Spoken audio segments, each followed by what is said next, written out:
भैया डायरेक्ट हो रही है बात, फेस टू फेस। अंदर की खबर आई है कि पाकिस्तान ने रिक्वेस्ट की थी दोनों से कि आप डायरेक्ट बात कीजिए, वो ज्यादा बेहतर है और बेहतर सॉल्यूशन निकलेगा जो भी चीज होगी। तो दोनों अब डायरेक्ट बात कर रहे हैं, घंटा बीत चुका है और ये भी अच्छी खबर आ रही है कि अच्छी बात हो रही है। पाकिस्तान बीच में है लेकिन आमने सामने ईरान और अमेरिका हैं और बातचीत अच्छी चल रही है। अमेरिका अपनी औकात में रहकर बात कर रहा है, कोई फालतू की ड्रामेबाजी नहीं कर रहा है, पहली बात। और सबसे बड़ी मीटिंग ये 1979 के बाद हो रही है। 1979 के बाद ये पहली मीटिंग, यानी ईरान रेवोल्यूशन के बाद सबसे पहली और सबसे बड़ी मीटिंग हो रही है। पहली सबसे बड़ी मीटिंग, इससे बड़ी मीटिंग आज तक अमेरिका और ईरान के बीच नहीं हुई थी। तो अब देखते हैं आगे क्या होता है। बातचीत अभी सामने नहीं आई है क्योंकि बातचीत तो चल रही है, लेकिन उधर डोनाल्ड ट्रंप धमकियों पे आ गया है। देखिए, उसने ट्वीट किया है और कहा है कि हमने स्ट्रेट हॉर्मुज़ में जो माइंस लगे थे, बम बिछाए थे ईरान ने, हमने उन्हें हटाना शुरू कर दिया है।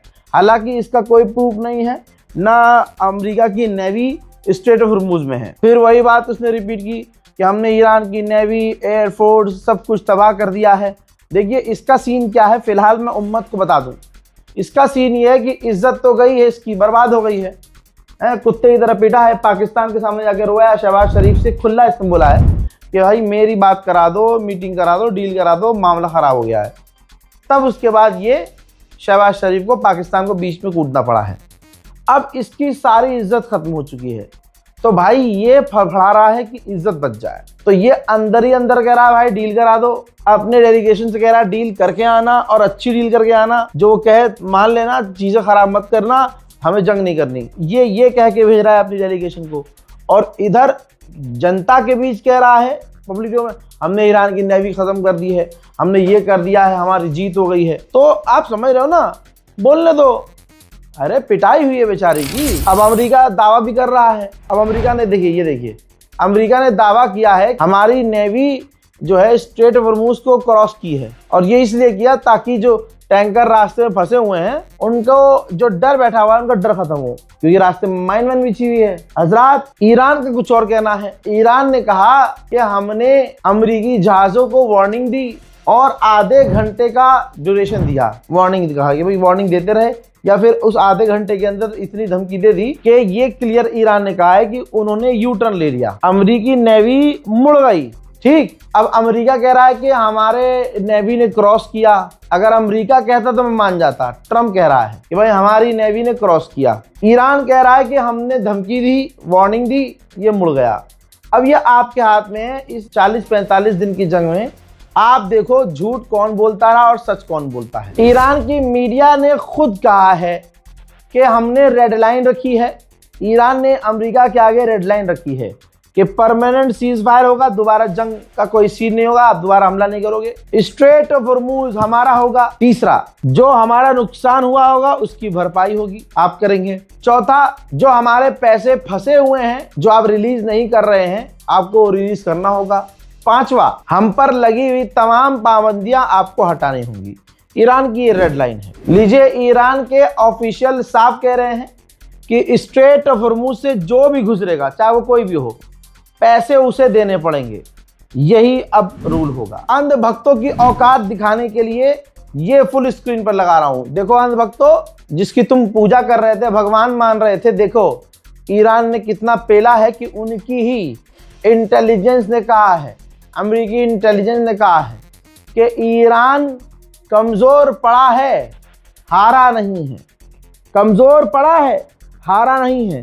और ये अमेरिका की इंटेलिजेंस कह रही है।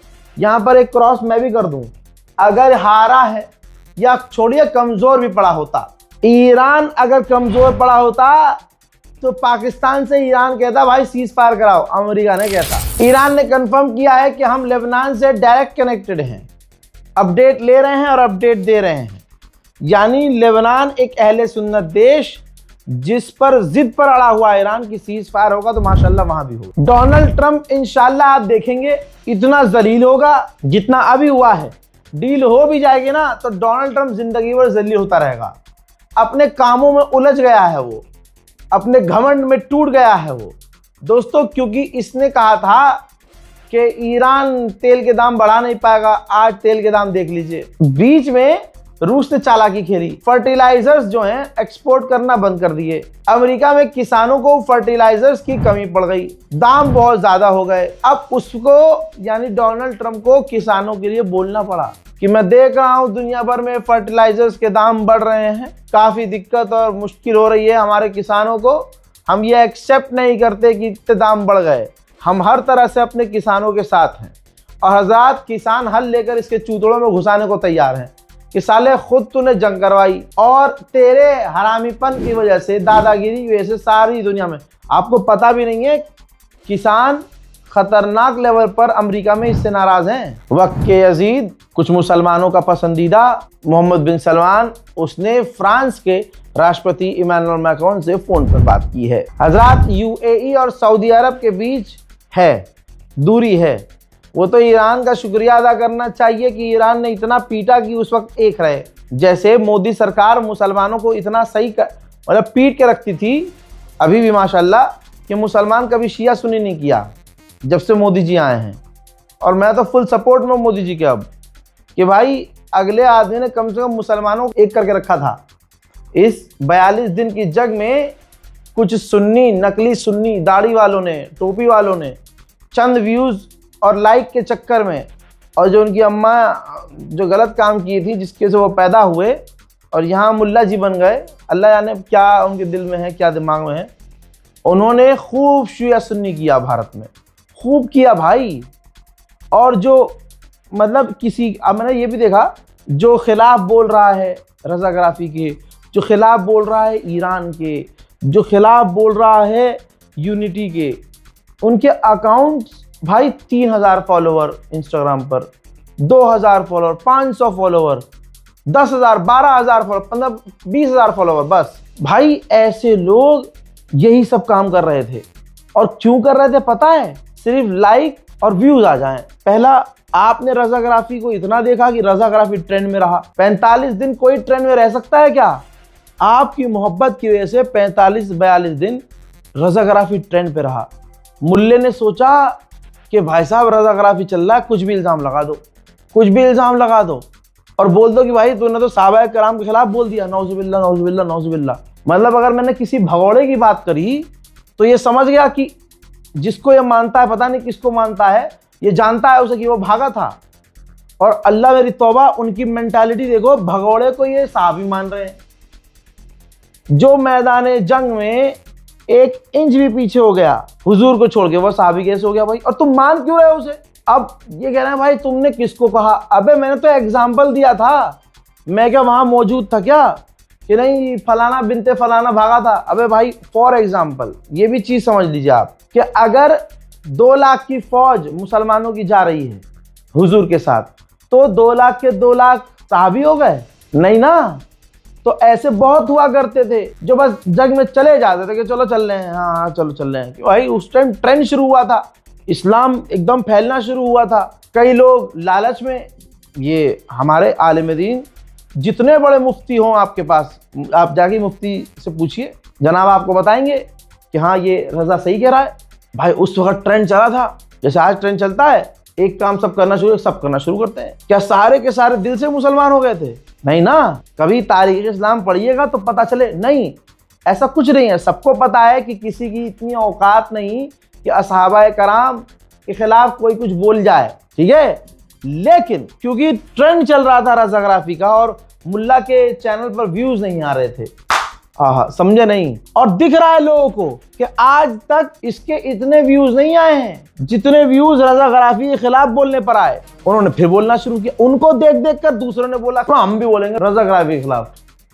कुछ तो मुल्ले मैंने ऐसे देखे बोल रहे हैं मेरे खिलाफ, लेकिन कमेंट सेक्शन बंद किए हुए हैं, क्योंकि अल्हम्दुलिल्लाह परवरदिगार ने आज उम्मत मुस्लिमा को ऐसा कर दिया बिल्कुल एक्टिव। हम जितने भी अपने सुन्नी दोस्तों को जानता हूं, हम जितने भी अंसारी हो, मलिक हो, मेरे साथ उठने बैठने वाले हैं, हम सुन्नियों में जितने कट्टर सुन्नी है भाई, मैंने खतरनाक कट्टर सुन्नी भी दोस्त है मेरे, ठीक है।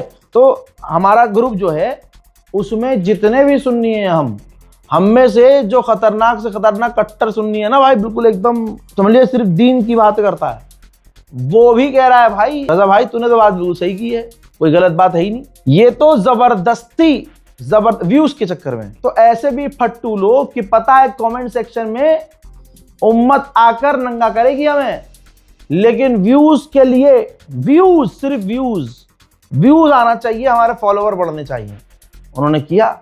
अब यही चीज तो आज के नौजवानों को समझनी है कि आज तक हमें बांट के ऐसे ही तो रखा गया कि भाई उनसे दूर रहो वो काफिर हैं, उनसे दूर रहो काफिर हैं, उनसे दूर रहो वो काफिर हैं। हाँ, इन गंदी माओं से पैदा हुए इनकी सोच ये है कि इजराइल अमेरिका काफिर नहीं है, नेतन्याहू इनका मामू है और डोनाल्ड ट्रंप अंधभक्त तो फालतू में बदनाम है भाई।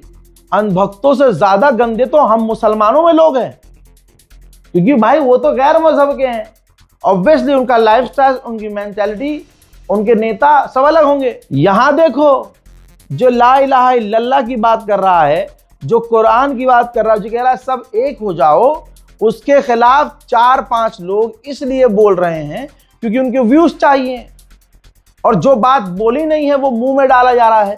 और आज मतलब लोग जाग रहे हैं, समझ रहे हैं, तो कमेंट सेक्शन ऑफ कर दिया क्योंकि गालियां पड़ रही हैं। अगर कोई आके बोलेगा कितनी गालियां डिलीट करेगा भाई, तो comment section of, comment delete कर रहा भाई साहब। तो जिन्होंने सपोर्ट किया उनके कमेंट लाइक और उनके पिन, बाकी जो कमेंट आ रहा है बंदा मुल्ला जी डिलीट ही करे जा रहे हैं। तो ऐसे लोगों को जवाब देना जरूरी है। तमाम सुन्नी शियाओं को छोड़ दो, हम तो उन्हें सारी जिंदगी गाली बकते रहे, लेकिन अब हम सारे सुन्नियों को ये सोचना चाहिए कि ये कौन है कि जो भाई दीन की बात करने पर, कौम की बात करने पर, उम्मत को एक करने पर, अब देखो इनकी नजर में रूबी का लियाकत सही है। इन हराम के जनों से पूछो कि भाई वो शलवारबाज, तू ये बता रजा गराफी के लिए तूने तुरंत बोल दिया क्योंकि वो उम्मत की बात करता है, तो तूने खिलाफ बोल दिया। तेरी अच्छी माँ थी तो तेरे चूतड़ों में इतना दम क्यों नहीं कि रूबी का लियाकत के खिलाफ कुछ बोल के दिखा दे, क्योंकि पता है ना जब नेशनल मैटर पे बोलेंगे मुल्ला जी तो दाढ़ी पकड़कर जेल में डाल दिए जाएंगे और चूतड़ों पे लट ज्यादा बजाएंगे, पुलिस आएगी, मारेगी भी ज्यादा, घसीटेगी भी ज्यादा। और मेरी लीगल टीम है पिछले 15 दिन से कह रही है कि सारी जानकारी है हमारे पास, सारे प्रूफ हैं, कर देते हैं, कोर्ट में घसीटते हैं, ये कर देते हैं, वो सारे रास्ते हैं। ये तो मेरा बड़ा दिल है, अभी भी मैं गधों की तरह से उम्मत कर रहा हूँ यार, रहंदे हैं तो मुसलमान ही, मैं उनको मुसलमान कह रहा हूँ और वो लगे पड़े नफरत फैलाने में। ये इसलिए बता रहा हूं, फर्क नहीं पड़ता 4 लोग क्या कहते हैं, मुझे फर्क नहीं पड़ता, लेकिन मैं दिखा रहा हूं कि 4 लोग भी बोल किस हालत में रहे हैं। जिस इंसान ने 52 केस झेले, 52 किसके लिए? शिया के लिए ना, किसके लिए? सुन्नी के लिए ना, किसके लिए? फिर किसके लिए? उम्मत के लिए। अरे जिस पर इल्जाम लगा रहे हो मजार अगर तोड़ दी जाती है हिंदुस्तान में कहीं, तो उस मजार के लिए बोलने वाला मैं होता हूं, मैं बोलता हूं, दुनिया गवाह है कि भाई ये मजार तोड़ी है और मोदी सरकार ऐसे कर रही है, वैसे कर रही है, मैं खुल के बोलता हूं। मुसलमान को कहीं मारा जाता है, अब इन्होंने क्या माहौल बनाया है, मुल्ले ने, इस सुअर की नस्ल ने, कुछ है सुअर की नस्ल, वो मेरे खिलाफ बोलकर वो ये दिमाग में डाल रहे हैं मेरे कि आज से जब तू खबर बनाया कर, मैं खबर बनाऊं तो किसी अगर मुसलमान की, मुल्ला जी की मॉब लिंचिंग हो तो पहले मैं ये चेक करूं कि ये शिया है कि सुन्नी है, तब मैं अपने हिसाब से बोलूं खबर में। अगर वो शिया निकल जाए तो ना बोलूं। ऐसे लोग कौम को तोड़ते हैं, ये आपकी जिम्मेदारी है कि आप उन्हें तोड़ें। यूएई और सऊदी अरब के बीच ऐसे है, एक बार फिर से उसकी झलक आ रही है। भाई यूएई ने पाकिस्तान से कहा कि हमारा जो पैसा है $2 बिलियन वो लौटाओ। पाकिस्तान पर इतना प्रेशर बनाया कि बेचारा पाकिस्तान बोला ठीक है जी दे देंगे, चाहे जैसे मर्जी दें। अब जब पाकिस्तान सऊदी अरब और कतर का दोस्त है तो सऊदी अरब और कतर यही तो दोस्ती होती है, मदद के लिए आएंगे। तो सऊदी अरब और कतर ने $5 बिलियन पाकिस्तान को मदद के तौर पर देने का फैसला किया है कि भैया तुम अपने आप को ठीक भी कर लो, तुम्हारे यहाँ महंगाई हो रही है उसको बैलेंस कर लो, और जो यूएई दबाव डाल रहा है तुम पर, मुंह पे मारो पैसा उनके। और सऊदी और कतर ने मदद इसलिए की है पाकिस्तान की क्योंकि सऊदी का रिश्ता यूएई से खराब है।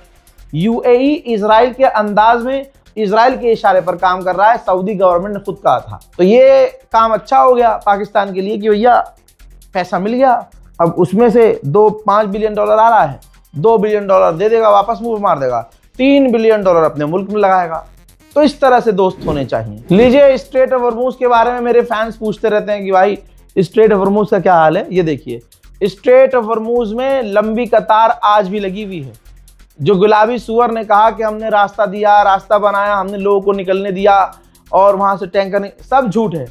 टैंकर अभी फंसे हुए हैं। अपडेट आपको बता दूं, अब वो बातचीत की, पहले 2 घंटे बात हुई, डायरेक्ट बातचीत हुई, फिर ब्रेक हुआ 2 घंटे के बाद, फिर अब दोबारा बातचीत शुरू हुई है। आयरलैंड में अमेरिका आतंक मचाने के लिए जहाज भेजा, हथियार भरकर, हरकुलिस जहाज है, आप अपनी आंखों से देख सकते हैं। पता नहीं कैसे एक व्यक्ति उसमें घुस गया, हरकुलिस जहाज में, आयरलैंड का ही कोई व्यक्ति है, और एयरपोर्ट में घुस के जहाज में घुस हथौड़ा लेके चला गया भाई, और हथियार और जहाज को डिस्ट्रॉय करने लगा। पूरी दुनिया इस कदर अब अमेरिका से नफरत कर रही है माशाल्लाह। बहरहाल बाद में उस व्यक्ति को गिरफ्तार कर लिया गया। मोहतरम हजरात, फिलहाल के अपडेट में इतना ही। इस रिपोर्ट को शेयर कीजिए, दुआओं में याद रखिए। जय हिंद।